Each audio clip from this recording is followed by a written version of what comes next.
It is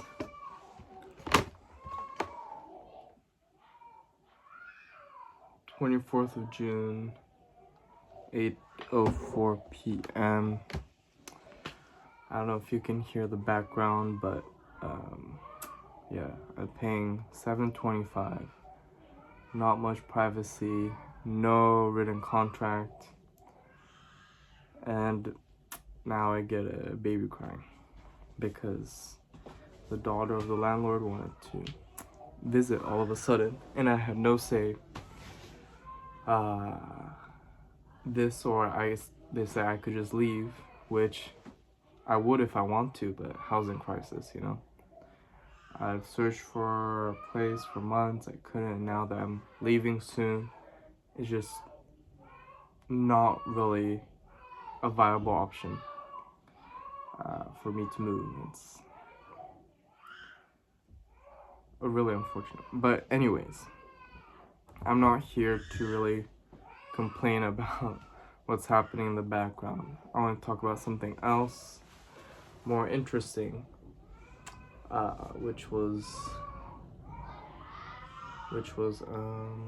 I had a few stuff.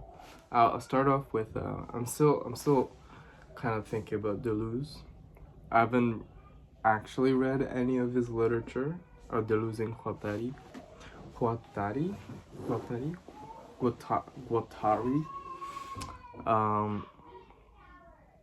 And but I do think about it a lot, and I'm really starting to see a lot of things through the lens of virtual, machine, and then the actual. And I feel like this is a very interesting theme of reality, I guess I would say, or how I would perceive reality, at least, of the virtual, machine, actual, at least the desire, you know, the process from virtual to actual. And what's interesting is I thought this sort of relates with Puer Aeternus as well, where Puer Aeternus is sort of a state of virtual not actualizing. And I understand that Puer Aeternus is sort of, so the actualization in the context of Puer Aeternus is a bit different from the Deleuzian machine, but I feel like there's something to it, you know. There's something about pseudo-actualization which I have sort of been thinking about. Now that I have the terminologies, I've recognized it more. But I've noticed something about pseudo-actualization, which is, I would think it's a very contemporary observation, because it has a lot to do with the current media,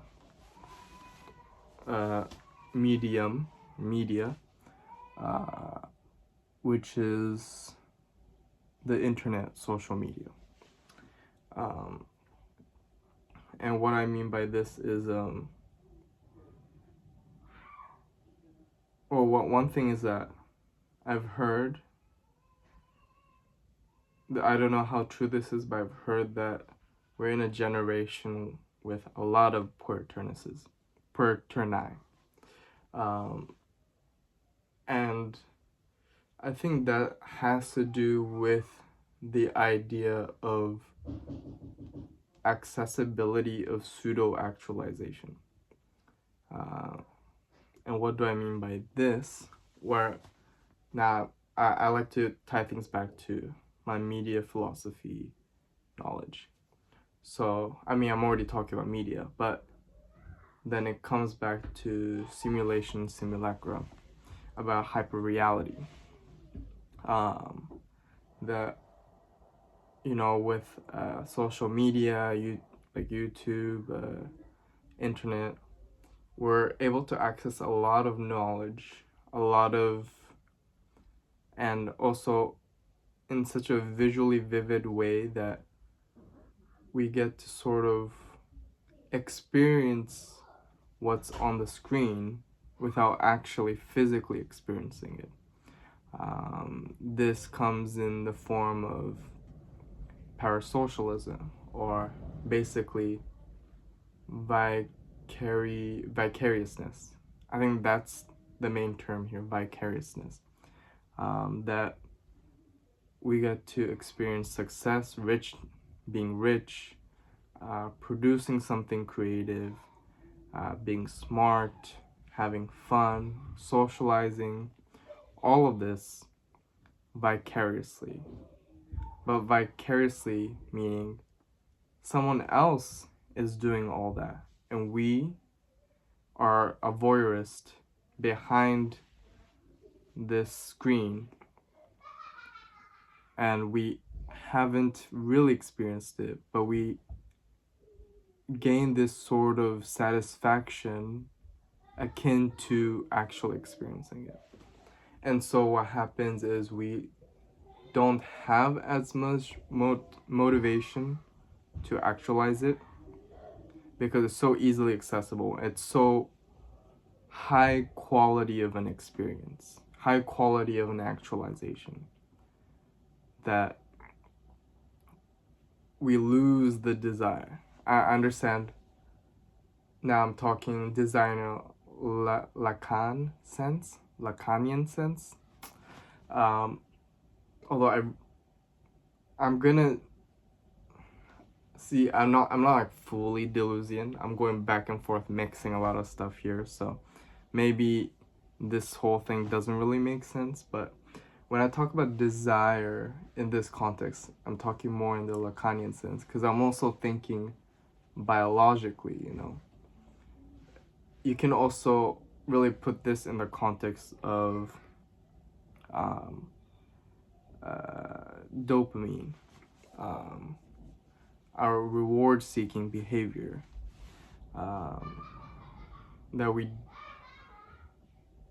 that it's a scientific mechanism that seeks reward with the least cost. That's what makes that's what makes addiction, or makes social media addictive.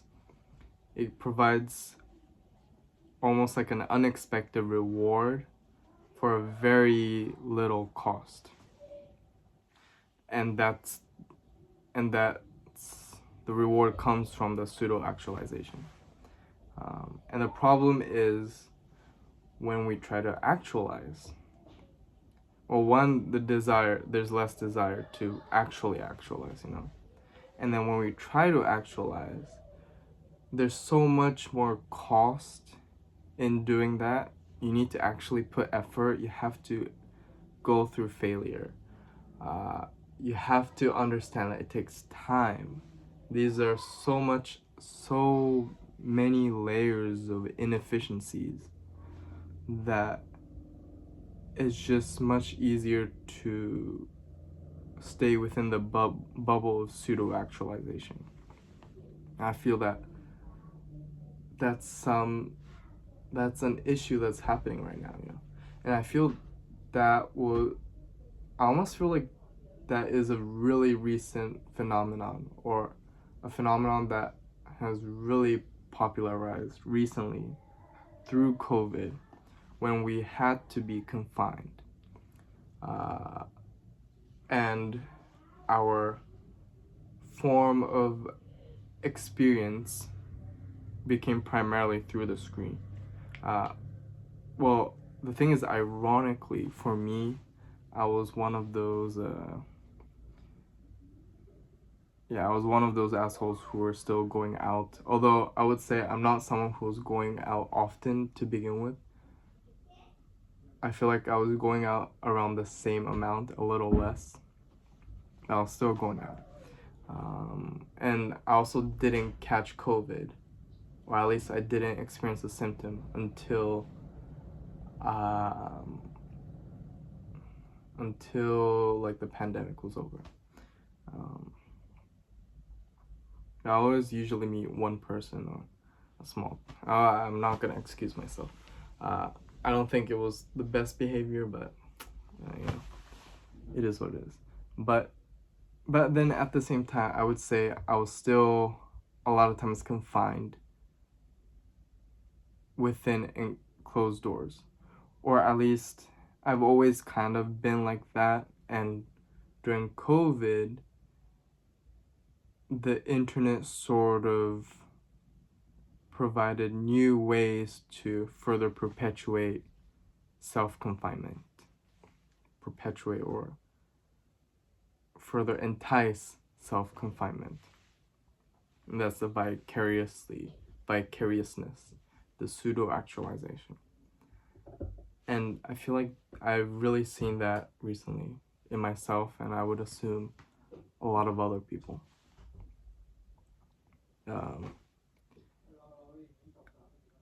And so also a sort of like a falling into more of a fantasy realm,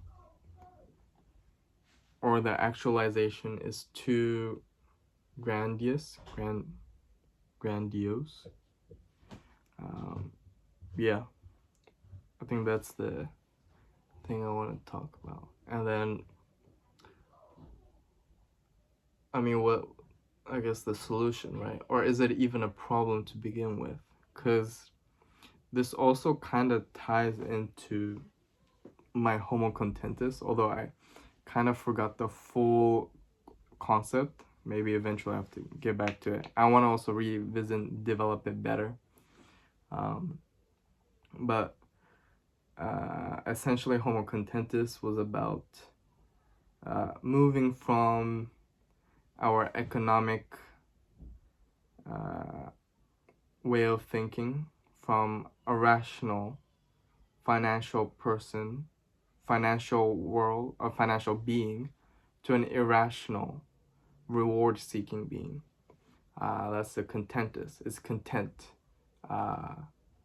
This contentment, I would say, it's kind of similar, but it's a bit different from the telos of life I talked about before. But contentus, as in contentment, as in reward-seeking. But also contentus in the sense of content, what the subject within a media. And it's the idea of our accessibility, variety, to produce, consume content, all of this. And the point I'm getting into is that I think homo contentus was also, the point was that we're sort of merging into the contents. Basically, right? The content, media is sort of virtual, it's hyper real, but it becomes reality. And we also become part of the virtual as well. And it's, in a sense, it's not necessarily negative. It's more of a transition of how this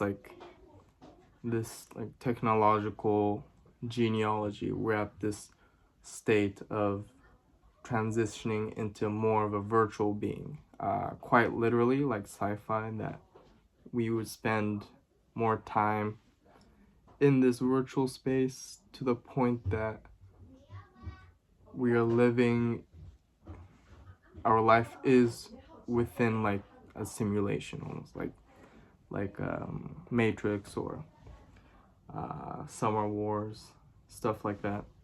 That we become more and more, we put ourselves more into that world. We associate ourselves more in that world than, I guess, the physical, at least the currently physical world. But it's also just the mindset, of really associating ourselves more in this hyper reality.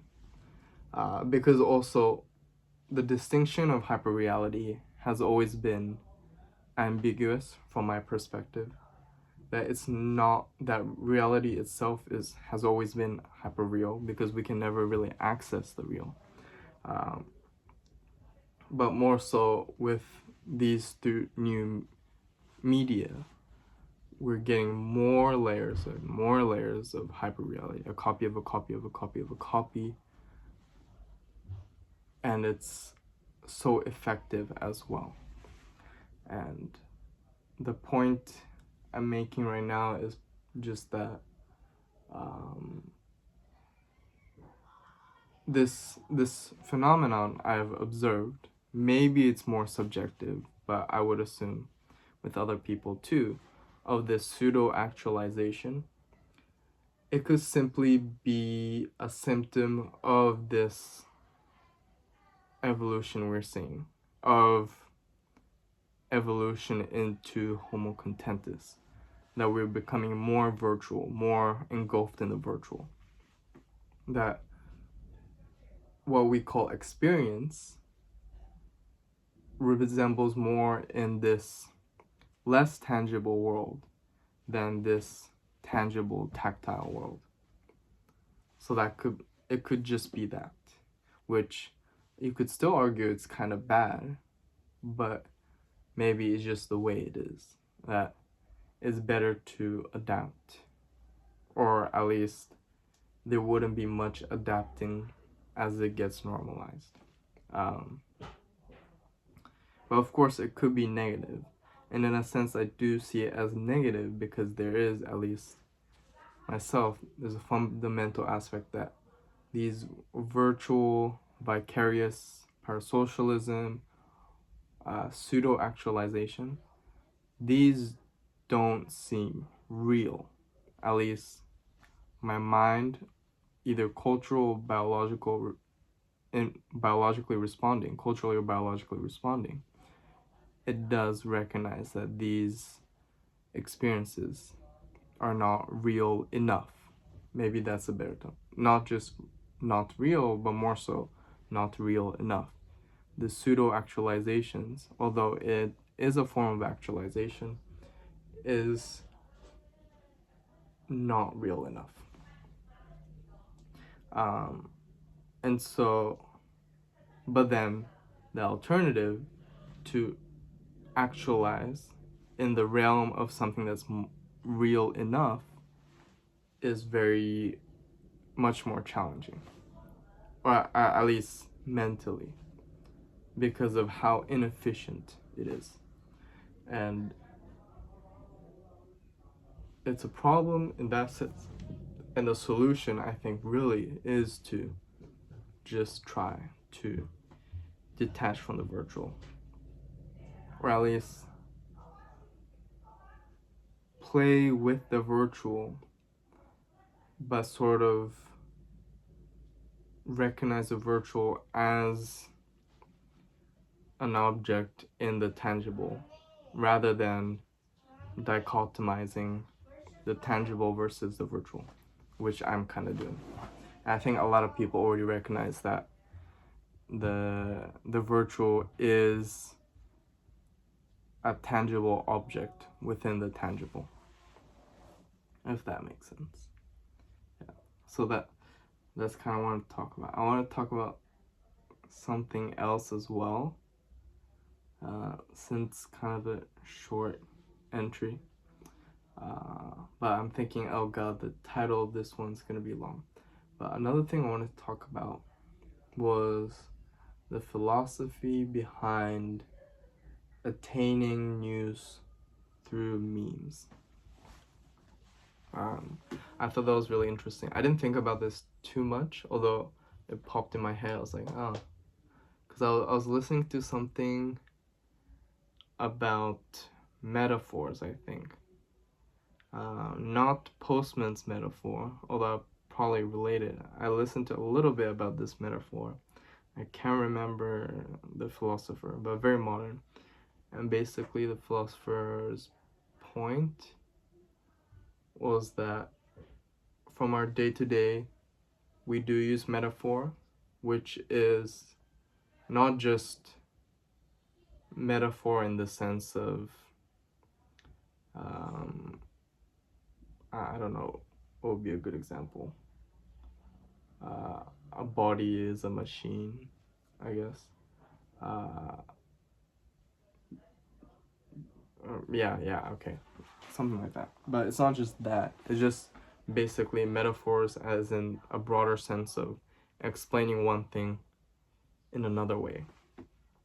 Like, um, like the example they gave in the podcast was about when a scientist has to explain something technical to a layman, they would use like analogies or examples instead of explaining the atom as it is. They might use a model similar to a solar system that people are more familiar with. So stuff like that. And then it got me thinking about representation, right? Of basically explaining one thing through another form. And I was thinking, I guess I was actually, but then I was thinking about medium as a metaphor, message, which honestly, maybe I forgot, but I can't really decipher the difference. But the point, I think the main point either ways is that the medium sort of dictates how, or is the main form of influence. And basically, I was thinking of the meme format as sort of a medium. And the first thing you think about is like, just funny, you know. It's a very superficial way of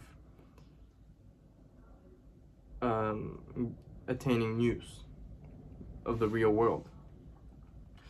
But then a postman would argue that news that you see on TV is also very much a form of entertainment, or it's designed to be more entertaining.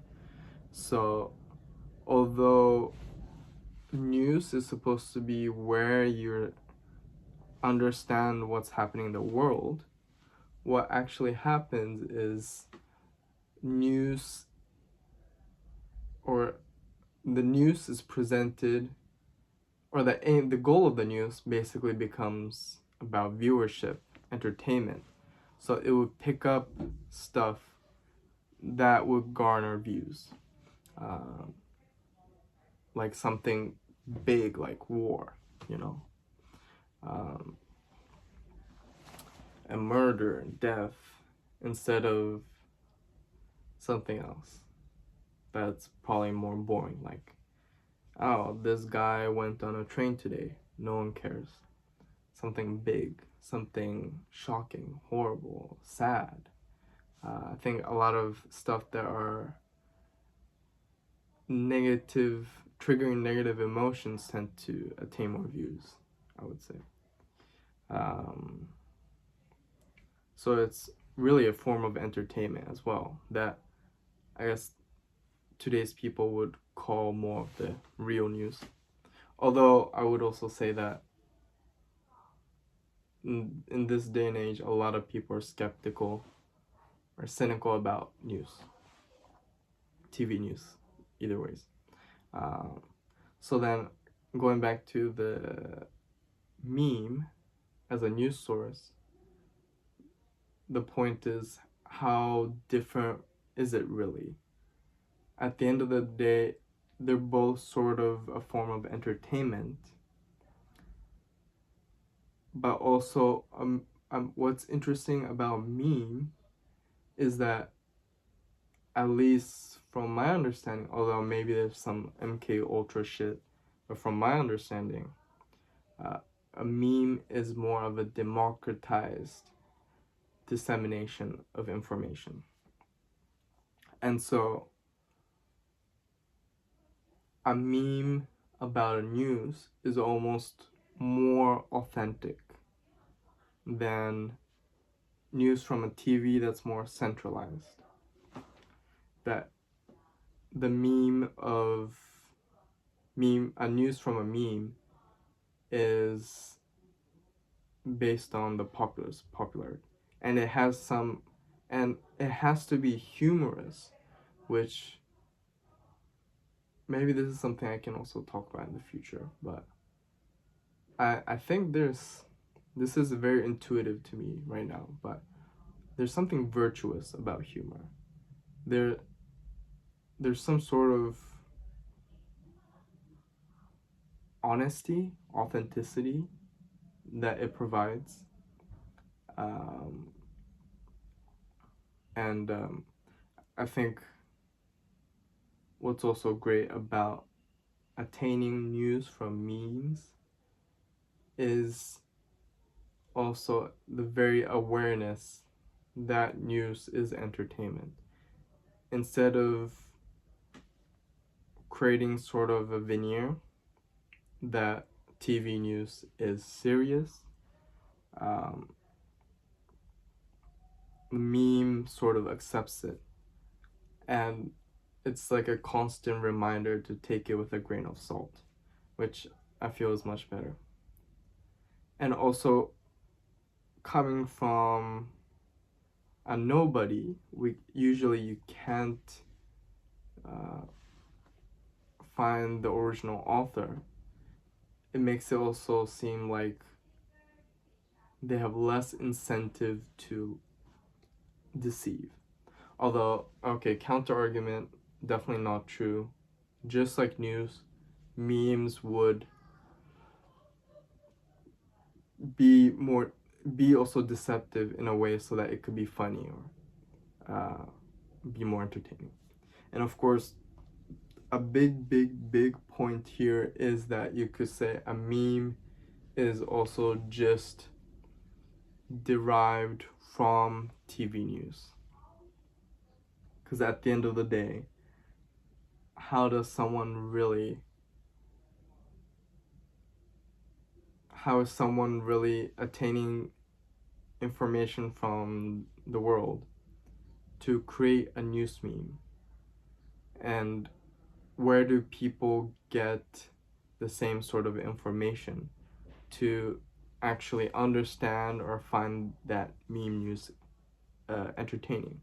That would be TV news, or I guess in the contemporary age, YouTube news, where the same production is just showing the news through YouTube platform, um, or internet discourse.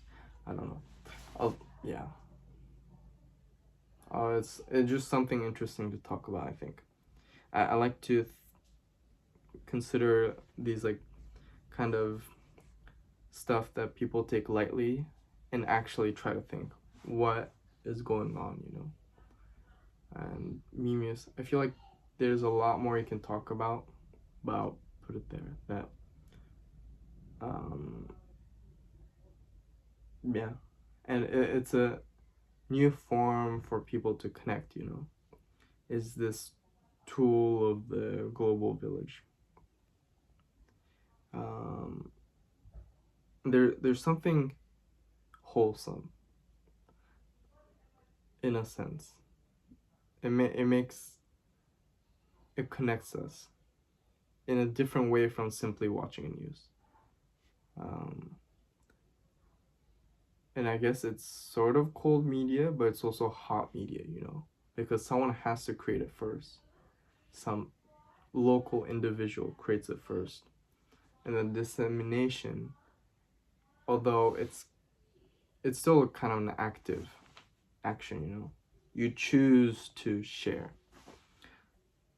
Although that action is very simple and not energy draining. So, yeah. But that's it. So, my conclusion.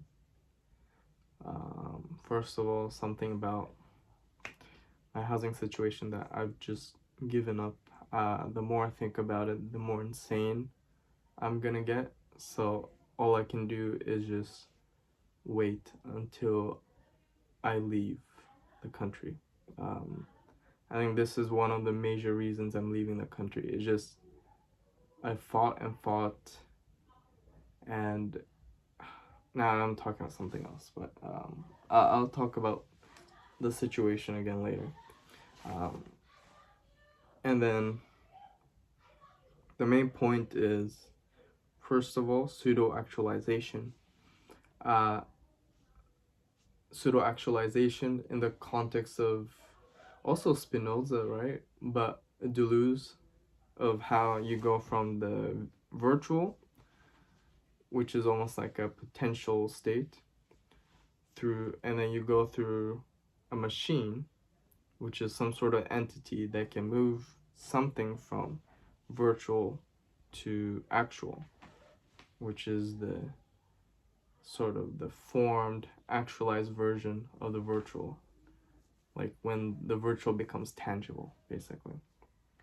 And you can connect this concept to a very contemporary critique on a lot on my generation, I guess, especially post-COVID, where we are able to have the sensation of actualization through vicariousness, parasocialism, of rich experiences or other rich actualizations on social media and so on.